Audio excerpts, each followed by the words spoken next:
since we were talking about China, so in a manner of speaking, China was the place where you met Prime Minister Modi for the first time, if I'm not wrong.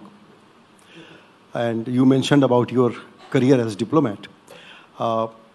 We all are curious, and this question is being posed to you every time, but still we also want to know in a little more deeper manner. How does he work on the subjects like foreign policy? And what is different about PM Modi, because you have worked with many other prime ministers? You know, how does he work on foreign policy? He has a lot of interest, I must tell you. And not just now. I mean, I first met him in 2011. In 2011, he was there for a few days. I was then in China as ambassador. I found him very interested, very insightful, but very willing to learn. So it was a mix of all of that. And since then, last 10 years, I travel a lot with him. When I travel with him also, a lot of his travels are constantly trying to understand, okay, वहाँ क्या हो रहा है, इन्होंने कैसे किया, what is new here.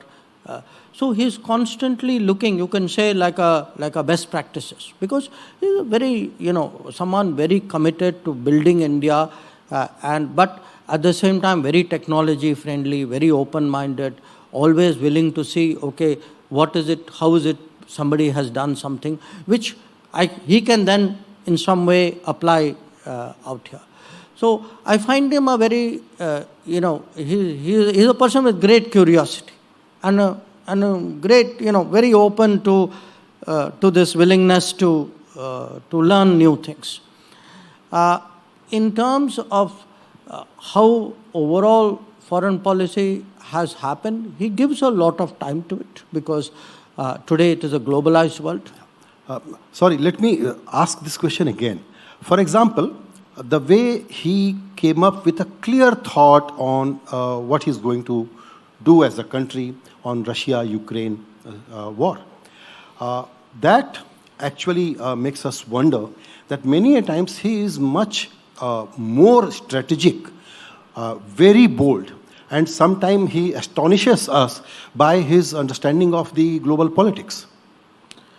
Well, you could say that. I may not say it now in 2023, because I've seen in last 10 years that he clearly has a very strong understanding of global politics, so it doesn't astonish me. So, but it's a good example you gave. Just that one sentence.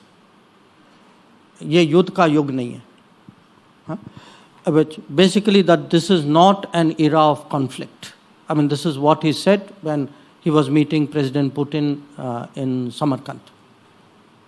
I mentioned to you because, in a way, if I were to take a single sentence of global sentiment, see, global sentiment today does not envisage conflict or war as a solution, because it has so many consequences for everybody's life.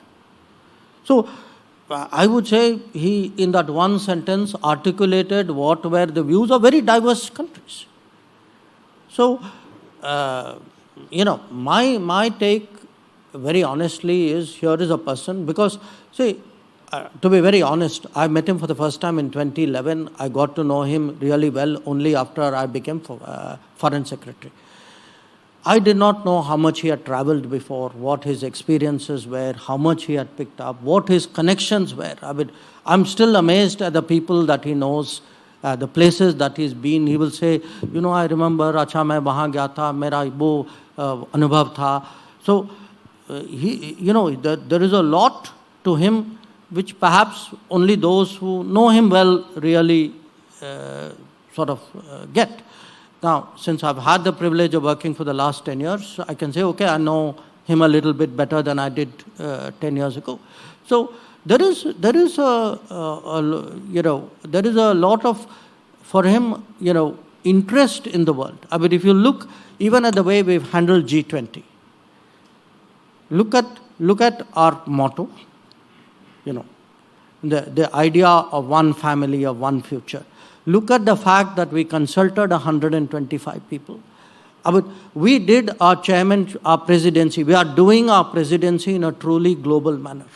that today you actually have someone who's thought this through and said, when I go out there, I'm not only speaking for 1.4 billion Indians, but I'm also speaking for 125 other countries, because they're not on the table and they need somebody to speak for them.